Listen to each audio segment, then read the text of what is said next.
വിവിധ നിക്ഷേപ തട്ടിപ്പുകളിൽ അന്വേഷണം ഊർജിതമാക്കി ഇഡി. തട്ടിപ്പിലൂടെ സമ്പാദിച്ച പണം ഭൂമി ഇടപാടുകളിലേക്കും മാറ്റിയെന്ന കണ്ടെത്തലുണ്ട്.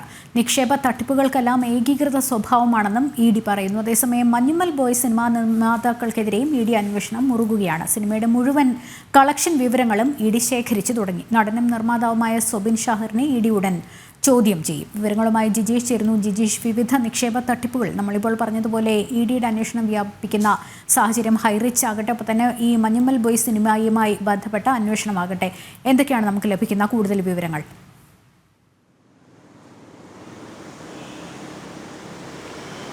ലക്ഷ്മി, വിവിധ നിക്ഷേപ തട്ടിപ്പുകളുമായി ബന്ധപ്പെട്ട് വളരെ വിശദമായ ഒരു അന്വേഷണത്തിലേക്ക്, കാരണം നിലവിൽ എൻഫോഴ്സ്മെന്റ് ഡയറക്ടറേറ്റിന്റെ അന്വേഷണ പരിധിയിലുള്ള നിരവധി കേസുകളുണ്ട്. ഈ ഹൈറിച്ച് അടക്കം നിരവധി സാമ്പത്തിക തട്ടിപ്പുകളുണ്ട്. അതിലേറ്റവും പ്രധാനമാണ് ഹൈറിച്ച് തട്ടിപ്പിനോടൊപ്പം തന്നെ മറ്റ് സാമ്പത്തിക തട്ടിപ്പുകളും ഇതുമായി ബന്ധപ്പെട്ടുണ്ട്. അർബൻ ബാങ്ക് തട്ടിപ്പടക്കം ഇത്തരത്തിൽ എൻഫോഴ്സ്മെന്റ് ഡയറക്ടറേറ്റിന്റെ അന്വേഷണത്തിലാണ്.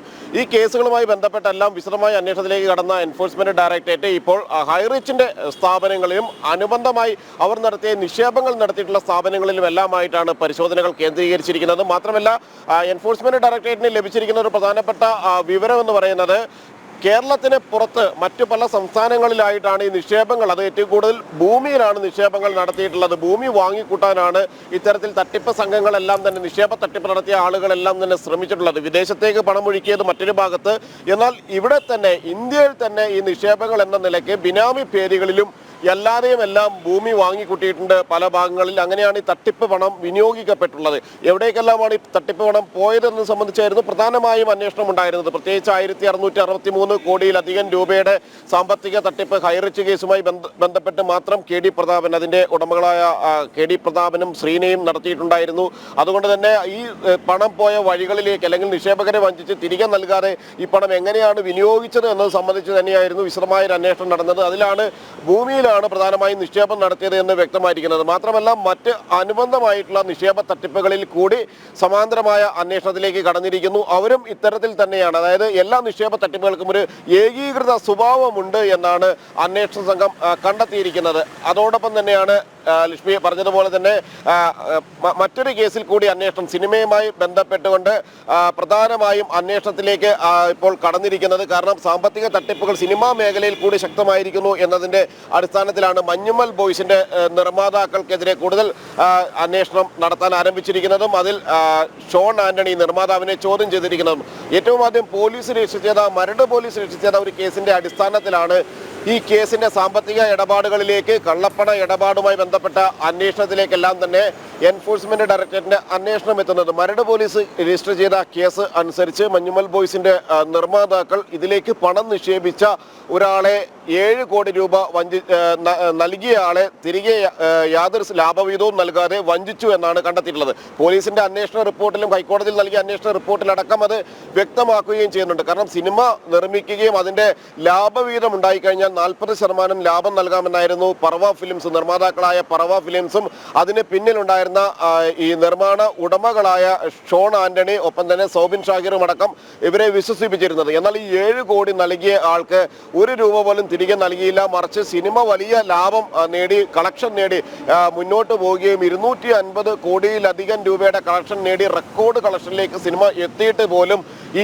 7 കോടി നൽകിയ ആൾക്ക് അതിൽ അർഹിച്ച, അല്ലെങ്കിൽ നേരത്തെ വാഗ്ദാനം ചെയ്തത് അനുസരിച്ചാണെങ്കിൽ 40 കോടിയോളം രൂപ നൽകാനുണ്ട്. എന്നാൽ മുടക്കിയ മുതൽ പോലും തിരികെ നൽകിയില്ല. ഇതുമായി ബന്ധപ്പെട്ടെടുത്ത കേസിന്റെ അടിസ്ഥാനത്തിലാണ് അന്വേഷണം ആരംഭിച്ചത്. എന്നാൽ എൻഫോഴ്സ്മെന്റ് ഡയറക്ടറേറ്റ് പ്രധാനമായും അന്വേഷിക്കുന്നത് ഇവരുടെ കള്ളപ്പണ ഇടപാടുകളാണ്. മാത്രമല്ല, പല സാമ്പത്തിക ഇടപാടുകളുടെയും കണക്കുകൾ അന്വേഷണ സംഘത്തിന് മുന്നിൽ ആവശ്യപ്പെട്ടിട്ടും ഹാജരാക്കിയിട്ടില്ല. നേരത്തെയും ഇതുമായി ബന്ധപ്പെട്ട രേഖകൾ ഹാജരാക്കാൻ ആവശ്യപ്പെട്ടുകൊണ്ട് എൻഫോഴ്സ്മെന്റ് ഡയറക്ടറേറ്റ് ഇവർക്ക് നോട്ടീസ് നൽകിയിരുന്നു. ഈ പറവ ഫിലിംസിന് നോട്ടീസ് നൽകിയിരുന്നു. ആകെ സാമ്പത്തിക ഇടപാടുകൾ എത്ര രൂപയുടെ നടന്നിട്ടുണ്ട്, എങ്ങനെയാണ് ഇതിന്റെ ലാഭമായി ലഭിച്ച പണം എത്രയാണ്, ഇതുമായി ബന്ധപ്പെട്ട് ആദായ നികുതികൾ എല്ലാം കൃത്യമായിരുന്നു എന്നടക്കമുള്ള കാര്യങ്ങളായിരുന്നു ആ ഘട്ടത്തിൽ ചോദിച്ചിരുന്നത്.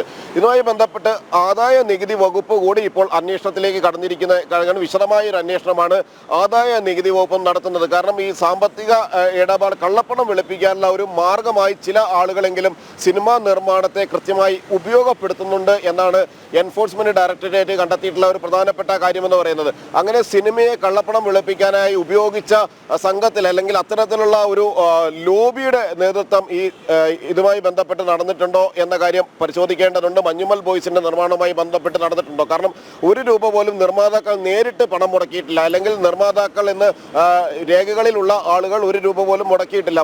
പകരം പല ആളുകളിൽ നിന്ന്, ഇപ്പോൾ ഈ 7 കോടി രൂപ നൽകിയ ആളുകളെ പോലെ തന്നെ മറ്റ് പല ആളുകളിൽ നിന്ന് പല ഘട്ടങ്ങളിലായി പണം വാങ്ങിയിട്ടാണ് സിനിമയ്ക്കായി മുടക്കിയിട്ടുള്ളത്. അവിടെ 22 കോടി രൂപ ചെലവായി എന്നവർ പറയുമ്പോൾ 18 കോടി രൂപയാണ് നിലവിൽ ചെലവായതായ വിവരം പുറത്തു വരുന്നത്. ഈ 18 കോടി രൂപയും പല ആളുകളിൽ നിന്ന് ശേഖരിക്കുകയായിരുന്നു, മറ്റ് ആളുകളിൽ നിന്ന് ശേഖരിക്കുക. എന്നാൽ അവരാരും തന്നെ നിർമ്മാതാക്കളുടെ ലേബലിലേക്ക് മുന്നോട്ട് വന്നിട്ടുണ്ടായിരുന്നില്ല. അതുകൊണ്ട് ഈ പണം നൽകിയത് എന്തിന്റെ അടിസ്ഥാനത്തിലാണ്? ഈ പണം നൽകിയവരുടെ ലക്ഷ്യം എന്താണ്? അത് കള്ളപ്പണം വെളുപ്പിക്കുകയായിരുന്നോ ഈ സിനിമയിലൂടെ അവർ ലക്ഷ്യമിട്ടിരുന്നത്? കാരണം ഉണ്ടായിരുന്ന കള്ളപ്പണം വെളുപ്പിക്കുന്നതിനൊരു മാർഗമായി കണ്ടുകൊണ്ട് അവർ ചോദിച്ച പണം നൽകുകയായിരുന്നോ? അവർക്ക് എന്തൊക്കെ ലാഭവീതം തിരിച്ചു കിട്ടി? കാരണം ഒരാൾ മാത്രമാണ് പരാതിക്കാരനായി മുന്നോട്ട് വന്നിട്ടുള്ളത്. അതുകൊണ്ട് തന്നെ വിശദമായ ഒരു അന്വേഷണത്തിലേക്ക് കടക്കുന്നു. സോബിൻ ഷാക്കറിനെ ഏറ്റവും അടുത്ത ദിവസം തന്നെ ചോദ്യം ചെയ്യുമെന്നാണ് എൻഫോഴ്സ്മെന്റ് ഡയറക്ടറേറ്റ് വൃത്തങ്ങൾ വ്യക്തമാക്കുന്നത്. കാരണം നിർമ്മാതാക്കളിൽ നിർമ്മാണ പങ്കാളിയാണ്, ഒപ്പം തന്നെ നടനുമാണ്. അതുകൊണ്ട് തന്നെ ഇതിൽ കൃത്യമായി 2 പേർക്കും തുല്യ പങ്കാളിത്തമുണ്ട്, ഷോൺ ആന്റണിക്കും